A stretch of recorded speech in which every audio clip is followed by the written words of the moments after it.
Hello, ladies and gentlemen. Welcome back to another PSB podcast talk episode video show thing.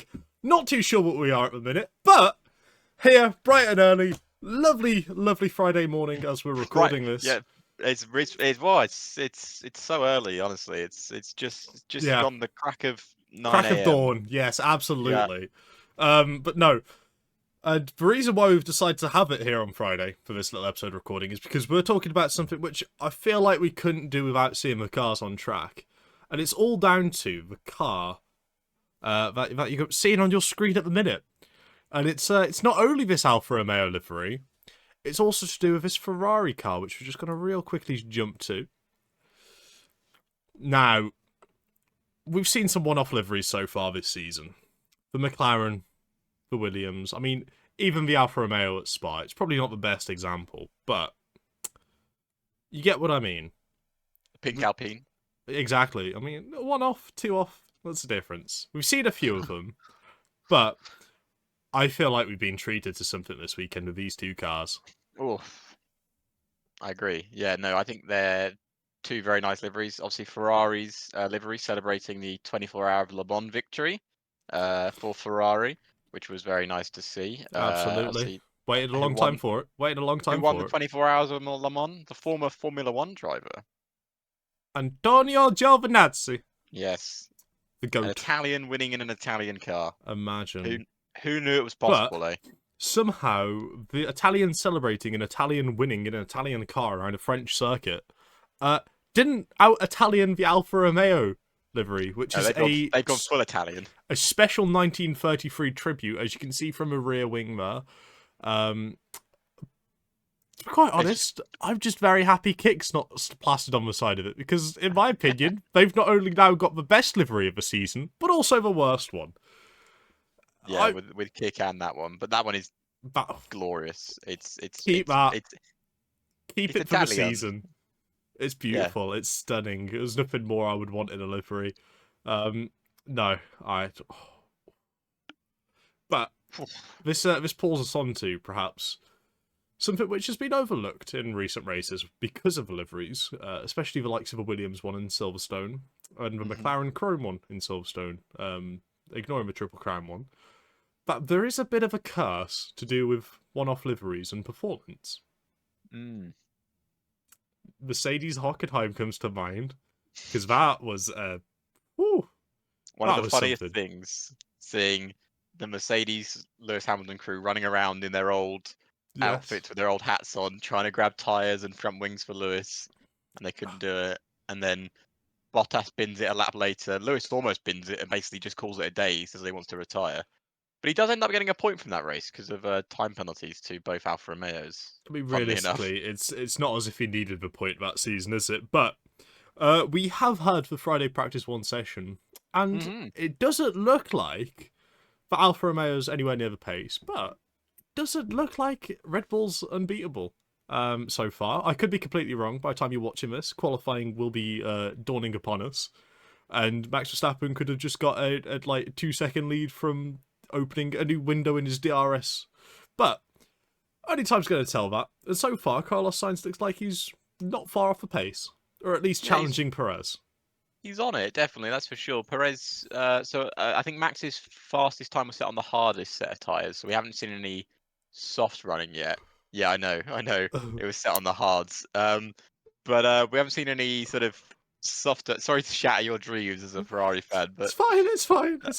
But, the one thing I was a bit surprised about is the Williams isn't on as much pace as I thought it was going to be. No, but they got P4 in Zandvoort, and I feel like it was P1 Tommy who made a great point, saying that the Williams has been a dog of a car for so long that Monza was the only track they could really perform at. But it's no longer that bad of a car. It's no longer that much of a dog. There's a reason it was able to get P4 around Zandvoort in qualifying. It's not just because Alex Albon's a GOAT. It's because that car has a bit of downforce to it now, and it's actually able to, cope with high-speed corners. It's not as slippery as it used to be. Also, the McLaren's nowhere near the pace either. No, that is interesting, because I thought they would have been right up there. But they're rocket ships here usually. They have been in the last couple of years. But I think a lot of guys were testing because let's not forget, obviously, as you watch this, qualifying probably has happened or maybe happening. We have the special qualifying rule this weekend where you must use the hards in Q1, the mediums in Q2, and the softs in Q3, which I think is one of the best things they've ever introduced into Formula One. Because the last time we had it was brilliant. So yeah, to give you guys a heads up as well, Tomo F1, a popular YouTuber here on this beautiful platform, and I'm a big fan, put out a poll asking for people's opinion on this qualifying format. And a resounding 67% of people prefer the old one instead of the one we're going to see this weekend, which I'm going to fight every single one of that 67%. It might be 12,000 people, but bring them on. Because I'm not happy. They're just anti-Alfa Romeo, and I want to see the Alfa Romeo towards different. We did. And that's the race that Lewis put it on pole. Yep. I'm surprised that there's not a larger margin towards it being happy, because most of those people voting are probably Lewis fans. Yes. So I mean, British bias and everything. We've got an astounding amount of Lewis fans, parading us, chucking tomatoes at our window if we say that he may or may not be performing to his usual standard this season, but still doing better than George. Well, yeah, but I think a paper bag could do better than George, so I think it's... That's fine. Insult Ferrari all you want, but you take a step over the line and talk to our bestie. He's currently in P5, so he's could be worse. Could be P5. So he's behind Charles, Sergio, Carlos, and Max. It's also Carlos Sainz's 29th birthday today. Oh, so, happy birthday, Carlos! Happy birthday to Sainz. Frederick Vasseur tried to put his face into the cake that they got, and Sainz burnt his hand on the candles. Oh, I thought you meant Frederick put his face in. No. Carlos's cake. I was like, "Ayo!"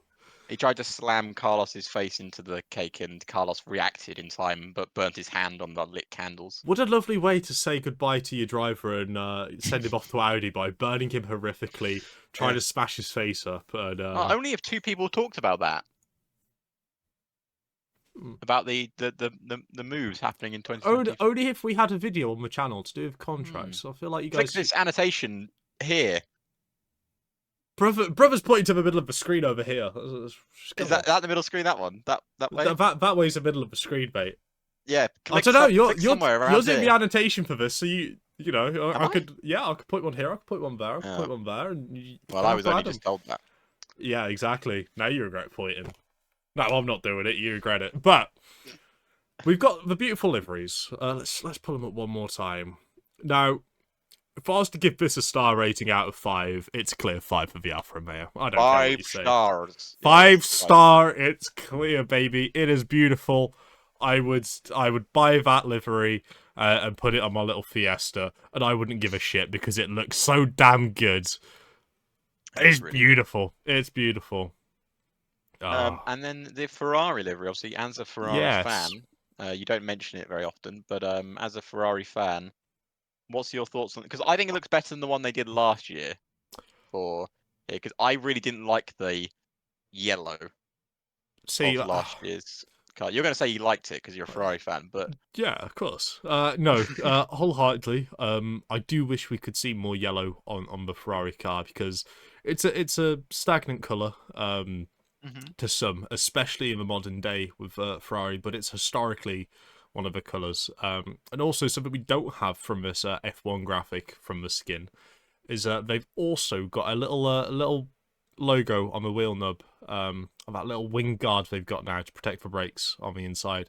They've got a little livery sticker to mention about the 100 years of the Italian Air Force, which is gold and yellow, which I feel like really suits the livery. But that's very nice.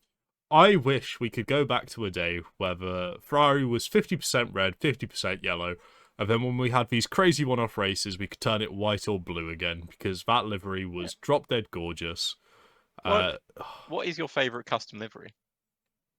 What, custom?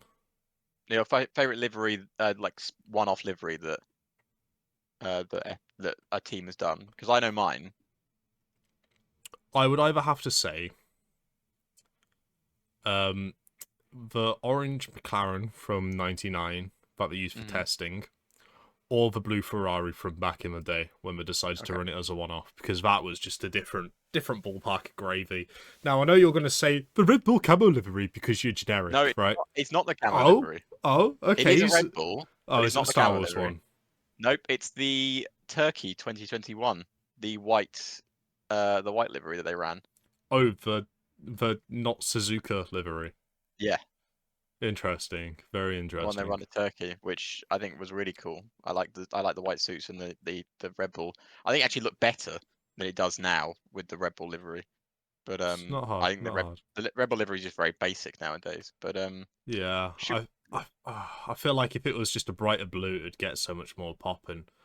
But yeah, for this Ferrari livery, as much as a Ferrari fan I am, I will have to give it 4 stars, because if I was designing it, you could slap a load more yellow on. You'd have more yellow. Honestly, on it, yeah. from the shark fin bit of the yellow, don't really think I could call it shark fin anymore. But on the engine cover, just drag that yellow down all the way past the Ray-Ban sponsor and just have the rear wing yellow.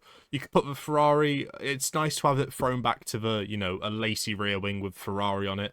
Just change that to yellow for one race. It really won't hurt anyone. Like, no, I don't know.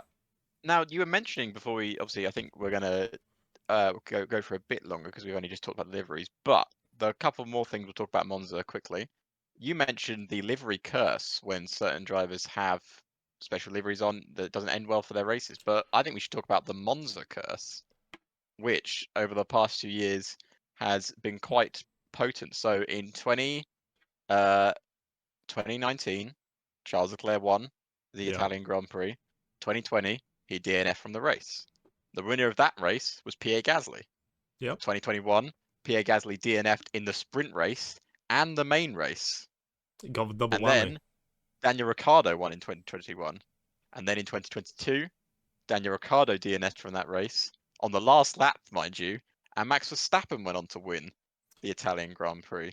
So if the trend's going to continue, then Max Verstappen has to win has to DNF, and someone else has to win the Grand Prix.